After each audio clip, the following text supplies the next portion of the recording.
and we just didn't know what to do. We had no idea why this would be happening. What's up, YouTube? It's been a while. If you're new here, my name is Cece. I make BMW content with my bagged E93. I do drive an E46, although I don't think I've mentioned it or made any videos on it on this channel before, but little known fact, I also have an E46 that I daily. Today, we're gonna be talking all about wheels, specifically the Dynon wheels and my new wheels that I just picked up for the E93 to replace the Dynons. So let's get into it. I'm gonna try to make this as condensed of a story as I possibly can, because I'll be honest, it's a really long story. Some facts to start out. I purchased these wheels from a friend here in Wilmington, and they were on an E46 M3 before, and when I first bought them, I didn't do anything to them except polish and clean them, and I just ran them on my car for about maybe a year and a half. Then I decided I wanted to paint the faces, and I painted the faces at work with a coworker. Then I was fine with them for a while, ran them a little bit more, went to shows, and then I cracked a barrel. So I was driving on Market Street in Wilmington. If you're from Wilmington, you know how bad Market Street is, lots of construction. There was a new construction zone where they had ripped up the pavement, the blacktop, and then put new pavement in the hole that they ripped up, but they didn't smooth it out. So there was like a sharp 90-degree drop of like 2 inches into this new pavement and then right back up into the other pavement, very abrupt. I'm gonna stay here. And I had just come back into town from Chapel Hill, and I was driving at night. That construction was brand new. They didn't put up any signs, and there weren't any street lights, and I hit it at 40 miles an hour. It cracked the barrel, and I tried to get the barrel repaired, welded. It was too much of damage. I'll put a picture of it right here so you guys can see how bad the crack and the bend was. Brought it to a wheel repair shop. They said there's nothing we can do about it, and it just started me on this journey to rebuild the wheels. I first wanted to get lips and barrels from Fixie themselves, and turns out they don't make double step lips anymore, which is what I need for the Dynon FM5s. But they didn't know that, I don't think. It's a little bit odd how it happened, but basically Fixie sent me the wrong lips and barrels, and I had to send them back to Canada. So then I had ChamaraBoy86 on Instagram make me new lips and barrels, which is what's on the wheels now.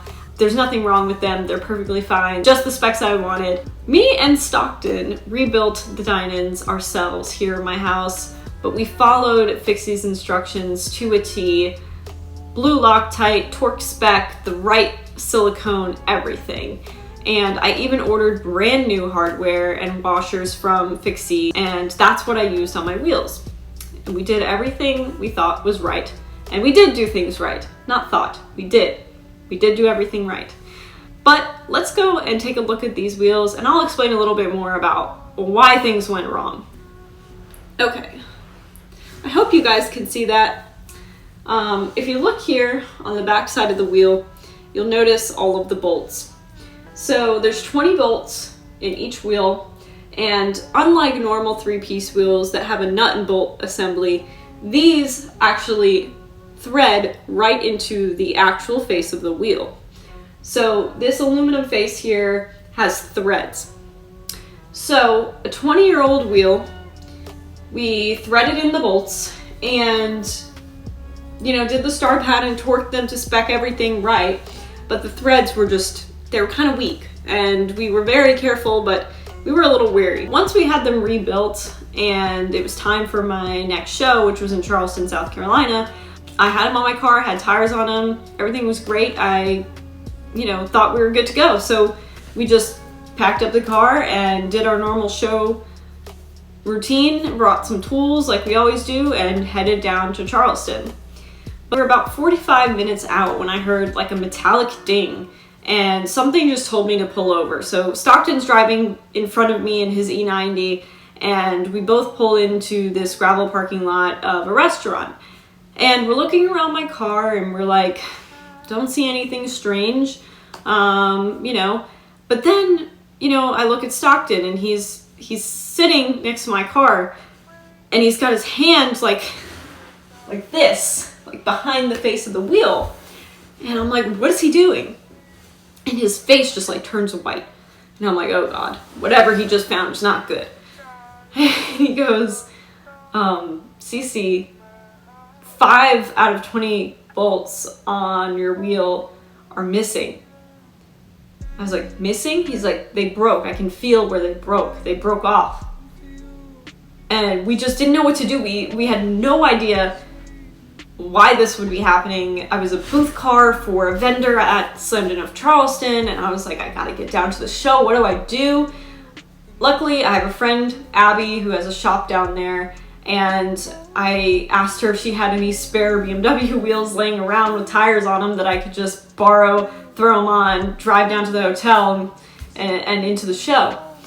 So we ended up abandoning the E93 there on the side of the road in the restaurant parking lot and just drove to her shop, got those wheels and went back, switched them out, drove the rest of the way, and that was that. For the show, we just drove the car in, parked it where it was going to park all day inside the convention center, put the dine-ins on, lowered it down, just sat there all day like that, switched them out at the end. So that was kind of the beginning of the end. And I was quite discouraged when I got back from Charleston, and I didn't touch the car for quite some time.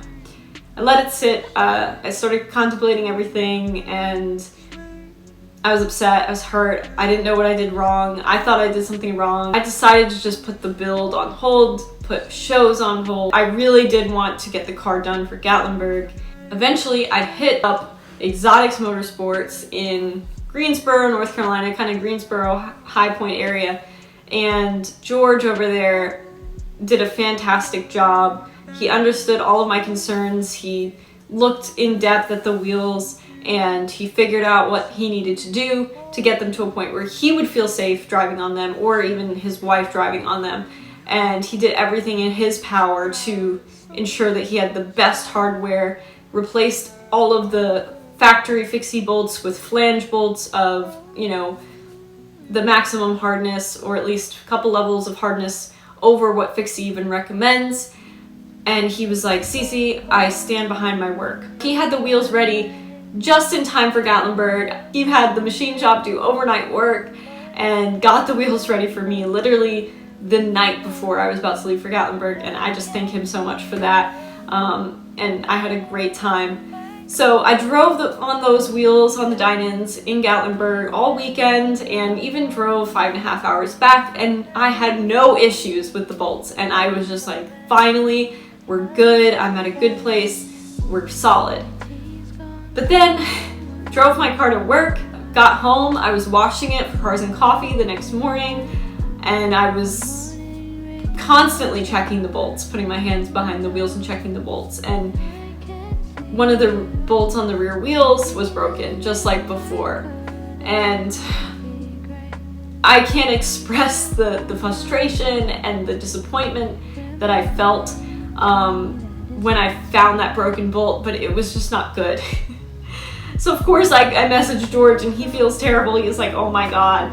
And to boil it all down, we narrowed down the issue to just the negative camber that I had in the rear to run these wheels. And we just think that the way in which the wheels are constructed, it can't withhold all of that pressure on that wheel at that angle. So that's kind of where we left off, and I was like, you know what? At this point, we're done. My next step was to find a wheel that I would be happy with, that I think would look good on my car, but at the most important, I wouldn't be terrified of driving on. So no hidden hardware, nothing super duper rare. So put my feelers out on Facebook, on, you know, Rare Wheels Instagrams. Like, I was looking for, I still wanted something cool, you know me, I wanted something cool, but nothing that was gonna be at the point of these wheels where it's impossible to find parts and everything has to be custom made whenever you need it. I was like, no, if I crack a barrel in the future, I wanna just go on VR wheels. I just wanna buy a blank outer lip. I just want to buy a blank barrel, whatever. Made a Facebook Marketplace post. I'll put it here. It was really funny. This guy that was local to me had this set of wheels and specs were great. He had them on E92. It looked fantastic. I was like, I think I need them. And we agreed on a great price. So without any further ado, the moment we've all been waiting for, my new wheels.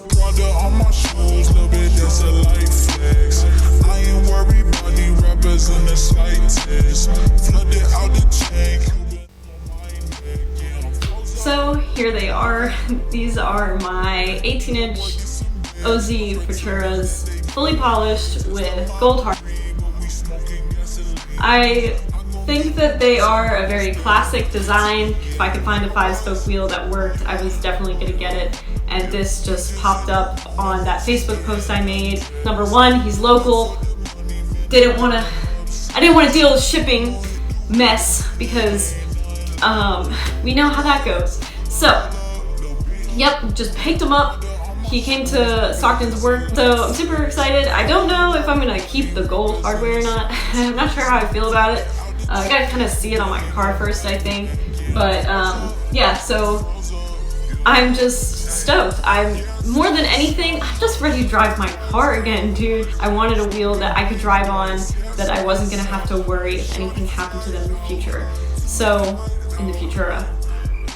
You should see more of me coming up soon. If there is something you would like to see on the channel, just comment it below. I'd love to hear what you guys would like to see on this channel, what I can bring to you, what value I can add to this community, and all that sort of stuff. So if you enjoyed watching this video, please give it a like and subscribe to the channel. I will see you all very soon.